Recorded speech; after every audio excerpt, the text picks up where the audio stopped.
If you served our country and you criticize those in power now, the White House has a way of going after you. But even more alarming, while we're all sitting around pointing out that Democrats' video message was protected speech and a mere statement of actual fact, that service members are, in fact, obligated not to knowingly obey illegal orders, Adam Serwer notes that the message itself may be what the president is really targeting.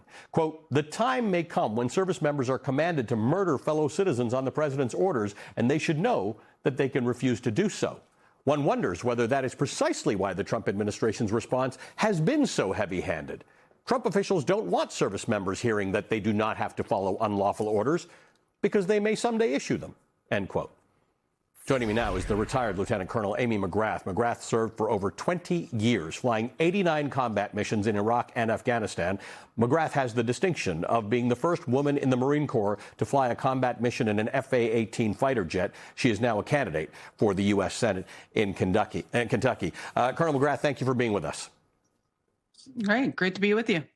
You and I talked about this some while back when the first video came out. And one of the general things that you made us understand, you helped us understand, is that what these members of Congress said in this video wasn't groundbreaking, certainly wasn't illegal. A member of the military, it's not meant to be willy-nilly, but a member of the military is allowed to disobey an order that they know to be illegal.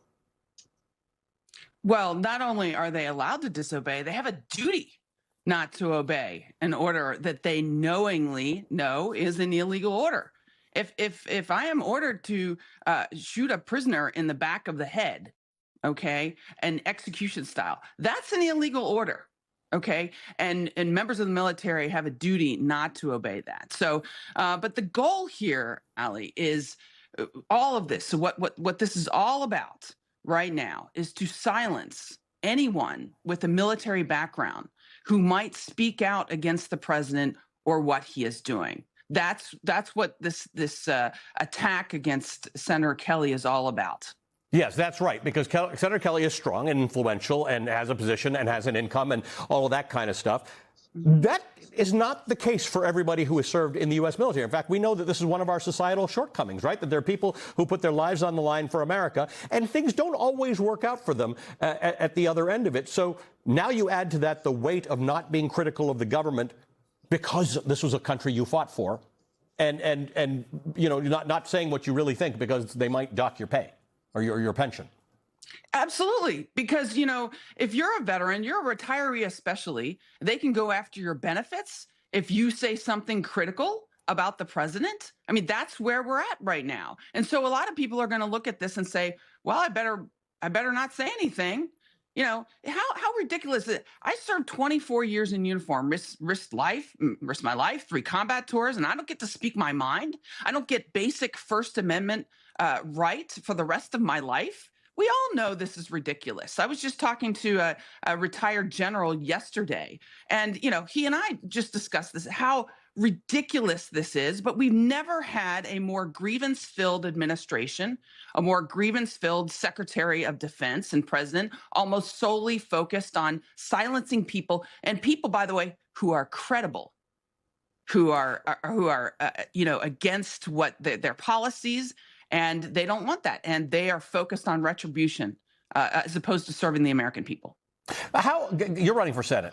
It's the same question I keep asking everybody about the outlandish things that have been happening in the last year in this government.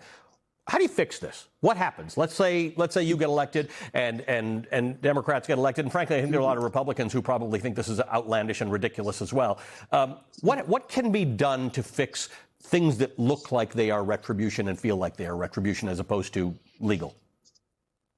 Well, so there's a lot. In this particular case, I think we need to have legislation that fixes this sort of obscure part of the Uniform Code of Military Justice, which basically says that if you're a retiree, you know, can't speak against the president. I mean, there is a lot. That's what they're using now to go after Senator Kelly, and that's what they're using now to try to silence all of us who are retirees, veterans who have served 20 years or more.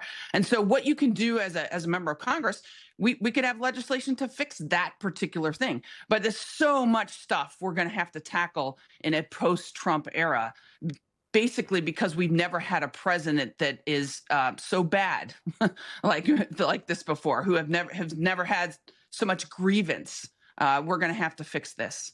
It is interesting, though, because we talked to all sorts of military experts over the last several weeks about this particular issue, and everybody comes down on exactly the same place. There's not one person. The only caveat is that what this is not designed for is for, in the middle of an operation, if you don't know something to be illegal, whether you can question that. That's where the thinking in the gray area comes in. But that's not what this video was about. The legal analyst whom Andy Serwer talked to had said that he believes this is dead on arrival if it ever gets before a judge. Well, we'll see about that. I mean, I think it's if you are a retiree, obviously this is a slap in the face to anyone who has served honorably. Because it's not only Senator Kelly, they're starting in FBI investigations against the other veterans who are members of Congress. That's costing millions of dollars. This is massive overreach right now. And so, you know, it's crazy that the president or secretary of defense can now label you, if you're a veteran who speaks out against them. They can label you as a traitor if you don't like them. And veterans speaking out, exercising their First Amendment rights is now, quote, you know, punishable by death. That is so crazy. And we are absolutely going to have to fix this in a post-Trump era, because this is un-American.